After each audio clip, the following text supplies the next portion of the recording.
ये दुख के साथ कहता हूँ कि अनएम्प्लॉयमेंट बहुत ज़्यादा बढ़ गया है। ये अनएम्प्लॉयमेंट इतनी बढ़ गई, पिछले 45 साल की रिकॉर्ड तोड़ दिए हैं। और अनएम्प्लॉयमेंट का नरेंद्र मोदी जी को, अमित शाह जी को चाहिए कि ये फालतू एजेंडा नहीं उठा के हमारे नौजवानों को कामकाज में लगाने के लिए, उनकी रोजी रोटी कमाने का व्यवस्था करना चाहिए।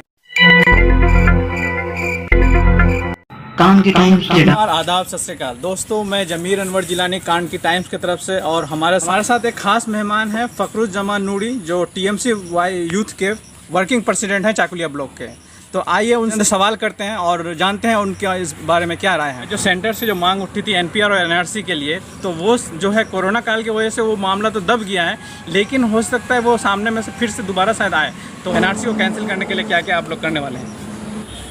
शुक्रिया। सबसे पहले मैं तमाम साथियों को आपके थ्रू सलाम करना चाहूँगा।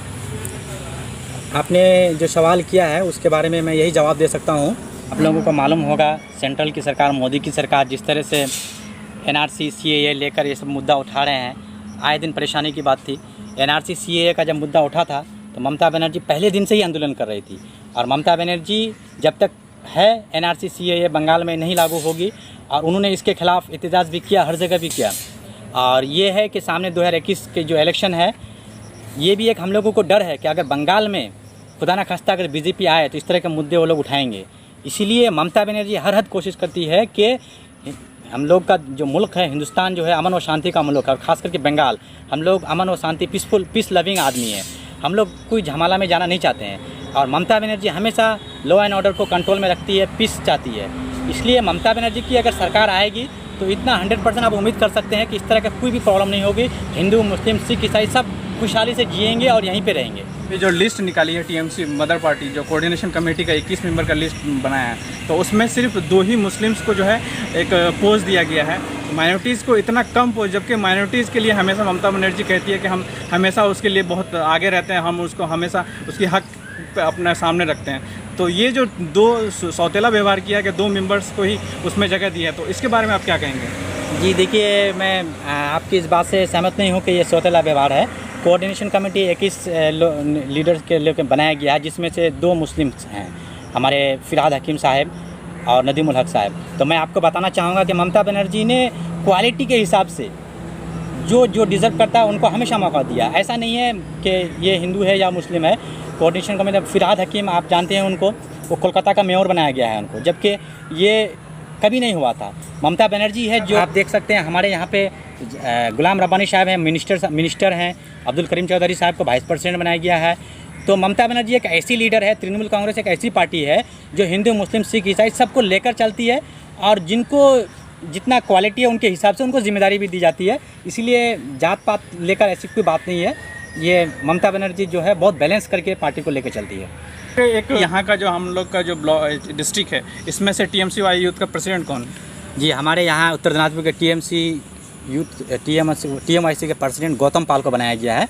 गौतम पाल बहुत दिन से ही ये काम बहुत अच्छी तरह से निभा रहे हैं, और उनकी लीडरशिप में पूरे उत्तर दिनाजपुर में यूथ का बहुत अच्छा टीम है, और हर ब्लॉक में, बूथ में, अंचल में टीएमआईसी की सैनिक हर जगह मौजूद है, और वो दिन रात मेहनत करके संगठन को बनाए हैं। तो उनको नए तौर पर नहीं बनाया गया, वही थे, उनको फिर दोबारा से जिम्मेदारी दी गई है, और वो अपनी जिम्मेदारी को बहुत अच्छी तरह से निभा रहे हैं। और गौतम पाल दादा जो हैं वो एक ऐसे नेता हैं जो सबको लेकर चलते हैं। और अभी आपको मालूम होगा कोरोना वायरस पेंडेमिक जो हुआ, इसमें उन्होंने ज़बरदस्त काम किया है, और वो दिन रात आम आदमी के साथ में लगे रहते हैं। इसलिए पार्टी ने उनको फिर एक बार मौका दिया है, और इंशाल्लाह उम्मीद है कि वो उनकी लीडरशिप में तृणमूल यूथ कांग्रेस और भी मजबूत होगी। एक खबर और सामने आ रही है कि यहाँ के टीएमसी के जो वो मदर, उसका जो है वाइस प्रेसिडेंट जो है यहाँ करीम चौधरी को बनाएगा। क्या ये न्यूज़ सही है या गलत न्यूज़ है? जी ये खबर बिल्कुल सही है। और क्या बोलते हैं, हमारे करीम चौधरी साहब बहुत ही सीनियर और बहुत ही पुराने लीडर हैं। उनको ममता बनर्जी ने पूरे वेस्ट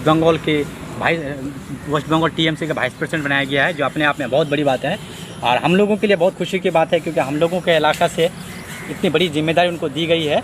और दूसरी बात है कि करीम चौधरी जितने बड़े नेता हैं वो इस पोस्ट को डिज़र्व भी करते हैं, और इंशाल्लाह उम्मीद है कि उनकी लीडरशिप में ये बहुत ही अहम रोल रहेगा उनका हमारे इलाके में टीएमसी फैलाने के लिए। और आने वाले वक्त में 2021 में जो एमएलए इलेक्शन होना है, उसकी लीडरशिप में और नौजवान लोगों को भी मौका दिया गया है, सीनियर लोग भी हैं, सब मिलजुल कर एक बहुत अच्छी टीम बनी है ममता बनर्जी की। और इंशाल्लाह करीम चौधरी को लेकर हम लोगों को भी बहुत खुशी है। यहाँ पे देखते हैं कि शिक्षा की जो हाल है, क्या आपको लगता है कि ऐसा शिक्षा का हाल होना चाहिए था या फिर ये एक बहुत बदतर हाल है, तो उसके बारे में आपको क्या कहना है? जहाँ तक तालीम की बात है, तालीम की एजुकेशन, आप लोग सभी जानते हो कि education is the most powerful weapon of a society.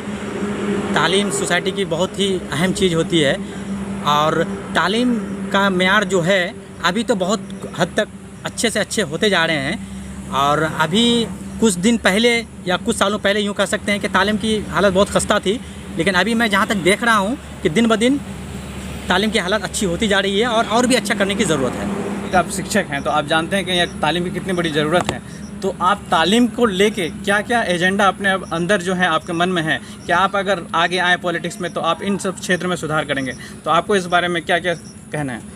ये आपका बहुत अच्छा सवाल है। तालीम का जहाँ तक बात है, मैं देख रहा हूँ हमारे चाकुलिया ब्लॉक की बात करता हूँ।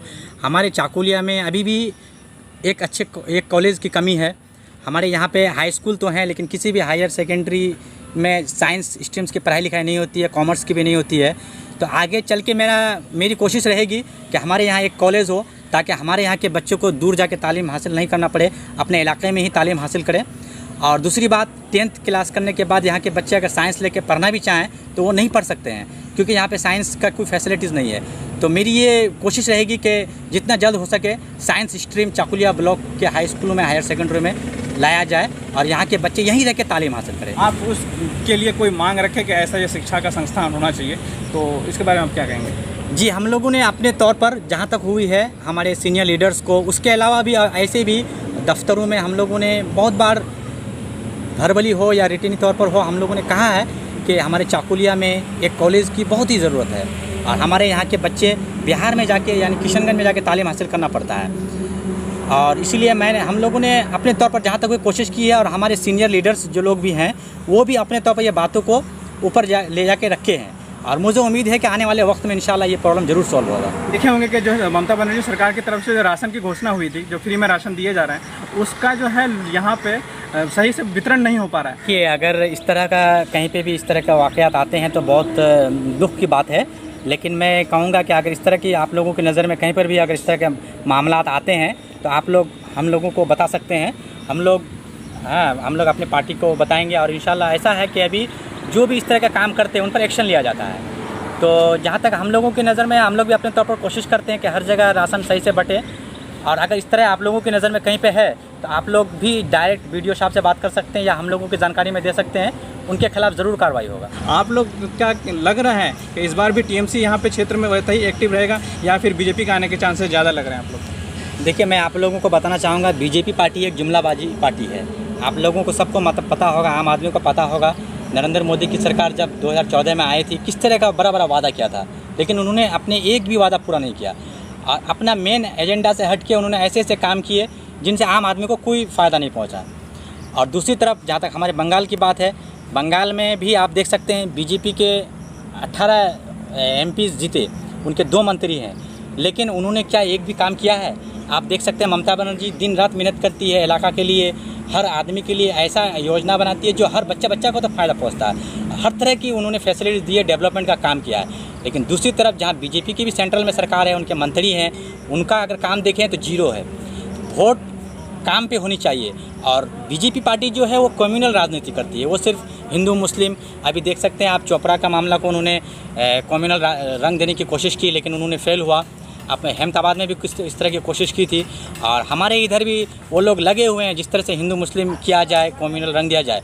लेकिन हमारी पार्टी ममता बनर्जी जो है डेवलपमेंट कर रही है, वो हमेशा डेवलपमेंट के इशू में है और आम आदमी डेवलपमेंट चाहती है। आम आदमी किसी तरह का फसाद, किसी तरह का नफरत नहीं चाहती है।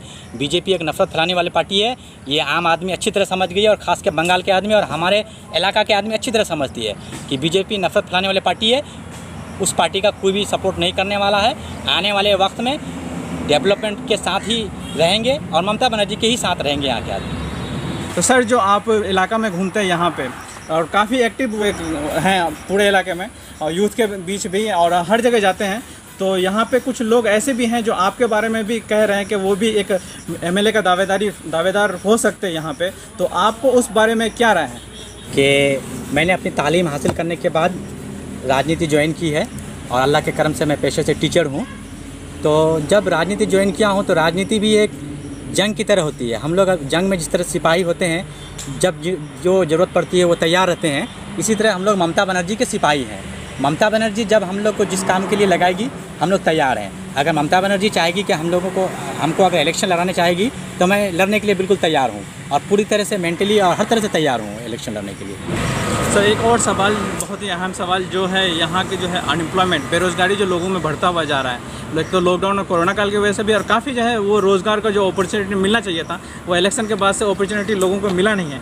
तो इसमें क्या एक सेंट्रल गवर्नमेंट रिस्पॉन्सिबल है या स्टेट गवर्नमेंट की रिस्पॉन्सिबल है कि जो है बेरोज़गार बढ़ता जा रहा है? इस पर आप क्या कहेंगे? ये देखिए, अभी इंजीनियरिंग का डिग्री बोलिए या टीचर्स बीएड जो भी करते हैं हमारे स्टूडेंट्स, लेकिन फिर भी उनको कोई जॉब नहीं मिलती है। अभी बहुत सारा ऐसा है कि इंजीनियरिंग करने के बाद भी खेतीबाड़ी करते हैं, बीएड करने के बाद भी कई स्कूल में कोई जॉब नहीं मिलती है। तो ये जो मामला है, ये मैं जहाँ तक समझता हूँ सेंट्रल हुकूमत की गुफलती की वजह से हुई है। सेंट्रल मोदी सरकार जब तक अगर वो स्टेट्स को उतना पावर नहीं देंगे, उनका फैसिलिटीज़ नहीं देंगे, तो स्टेट गवर्नमेंट कहाँ से जॉब क्रिएट करेंगे? स्टेट गवर्नमेंट अपने लेवल से जहाँ तक होता है उन्होंने जॉब क्रिएट किया है, और जहाँ तक होता है जॉब दे भी रहे हैं। लेकिन बड़े बड़े तौर पर सेंट्रल गवर्नमेंट को स्टेट गवर्नमेंट पर कुछ ये करना चाहिए, फैसिलिटीज़ देना चाहिए, ताकि वो जॉब क्रिएट कर सके। तो ये एक बहुत बड़ा मुद्दा है। मैं ये दुख के साथ कहता हूँ कि अनएम्प्लॉयमेंट बहुत ज़्यादा बढ़ गया है। ये अनएम्प्लॉयमेंट इतनी बढ़ गई, पिछले 45 साल की रिकॉर्ड तोड़ दिए हैं। और अनएम्प्लॉयमेंट का नरेंद्र मोदी जी को, अमित शाह जी को चाहिए कि ये फालतू एजेंडा नहीं उठा के हमारे नौजवानों को कामकाज में लगाने के लिए उनकी रोजी रोटी कमाने का व्यवस्था करना चाहिए, इंतज़ाम करना चाहिए। क्योंकि जब तक अनएम्प्लॉयमेंट रहेंगे तब तक देश तरक्की नहीं कर सकता है। हमारे नौजवान अगर रुपए कमाएंगे तभी वो अपने फैमिली को चला सकते हैं, तभी वो अपने समाज को चला सकते हैं, तभी हिंदुस्तान तरक्की कर सकता है। तो ये एक बहुत बड़ा एजेंडा है। इसमें बहुत टीचर्स का जो बहाली है काफ़ी दिनों से बंगाल में नहीं हुआ है, तो ये तो स्टेट गवर्नमेंट का मुद्दा है, लेकिन ये नहीं हुआ है। तो क्या आपको लगता है ये आने वाले कल में जो 2021 का इलेक्शन है उससे पहले हो सकता है, या फिर ये हो सकता है कि इलेक्शन के बाद हो? जी, मैं आपकी जानकारी के लिए बताना चाहता हूँ कि बहुत दिन से प्राइमरी की अपॉइंटमेंट नहीं हुई, ऐसी बात नहीं है। 2017 में अपॉइंटमेंट हुई है, और 2017 के बाद भी बहुत सारे डिपार्टमेंट में नौकरियाँ हुई हैं, और इतनी उम्मीद है कि आने वाले वक्त में फिर बहुत जल्दी नोटिफिकेशन निकलेगी और प्राइमरी के एग्ज़ाम भी होंगे, जॉब भी होगी। बंगाल ममता बनर्जी की लीडरशिप में अपने तौर पर जहाँ तक होती है काम कर रही है। सेंट्रल गवर्नमेंट अगर स्टेट गवर्नमेंट ममता बनर्जी की गवर्नमेंट को कुछ अगर मदद करेगी तो ये और भी अच्छा कर सकती है। जो कभी वादा किया था कि पानी के भाव से पेट्रोल और डीजल की मतलब मिलेगा यहाँ पे, लेकिन वो नहीं मिल पा रहा है। तो सेंट्रल को जो है ये रिस्पॉन्सिबिलिटी जो है लेना चाहिए, तो वो नहीं ले रहे हैं। ये तो बहुत दुख के साथ कहना पड़ता है कि आज पूरी दुनिया में जहाँ तेल के दाम कम हो रही है, वहाँ हमारे यहाँ हिंदुस्तान में बीजेपी की सरकार तेल के दाम दिन ब दिन बढ़ाए जा रहे हैं, और पेट्रोल डीजल के दाम बढ़ने की वजह से सब्जी महंगी हो रही है, हर चीज़ में उनका इफेक्ट पड़ रहा है, और आम आदमी उसको सफ़र कर रहे हैं। जो लोग बड़े आदमी हैं, नरेंद्र मोदी, अमित शाह, अनिल भाई अंबानी लोग जो लोग हैं, उन लोगों को इतना फ़र्क नहीं पड़ता है, लेकिन हम लोग जैसे मिडिल क्लास गरीब आदमी को बहुत फ़र्क पड़ता है। और नरेंद्र मोदी गरीबों की दुश्मन है। वो कोई भी उनका एक ऐसा स्कीम नहीं है जिनमें गरीबों आम आदमी का भलाई हो। आज पेट्रोल और डीजल के दाम बढ़ाकर आम आदमी को जीना मुश्किल कर दिया है। और मैं आपके थ्रू जहाँ तक हम लोगों के पार्टी की बात है, ममता बनर्जी की बात है, इसको लेकर के पेट्रोल और डीजल के तेल के प्राइस के इंक्रीमेंट को लेकर के आंदोलन कर चुकी है। और मैं आपके थ्रू से भी मोदी सरकार को कहना चाहूँगा कि आप थोड़ा सा गरीबों के बारे में सोचें, और पेट्रोल के दाम, डीजल के दाम, आम चीज़ों के दाम, सब्जियों के दाम को कम करें, ताकि हमारे यहाँ के लोग भी जी सकें। फखरुज जमा भाई ने बताया कि यहाँ की जो है सरकार जो है वो सेंट्रल गवर्नमेंट पे पूरा का पूरा डिपेंडेंट है। जो सेंट्रल गवर्नमेंट से सहायता मिलना चाहिए था वो सहायता नहीं मिल रहा है, इसीलिए से यहाँ की सरकार जो थोड़ी सी विफल हो रही है। लेकिन अपने हद तक फिर भी बहुत ज़्यादा कोशिश कर रही है कि लोगों को रोज़गार दिया जाए और सही राशन प्रदान किया जाए। तो इसी के साथ हम लोग यहाँ का जो है अपना कारवां ख़त्म करते हैं। थैंक यू, शुक्रिया, धन्यवाद। गाइस प्लीज़ चैनल को सब्सक्राइब करें और शेयर करें और बताएं कि कैसा बन रहा है वीडियोस।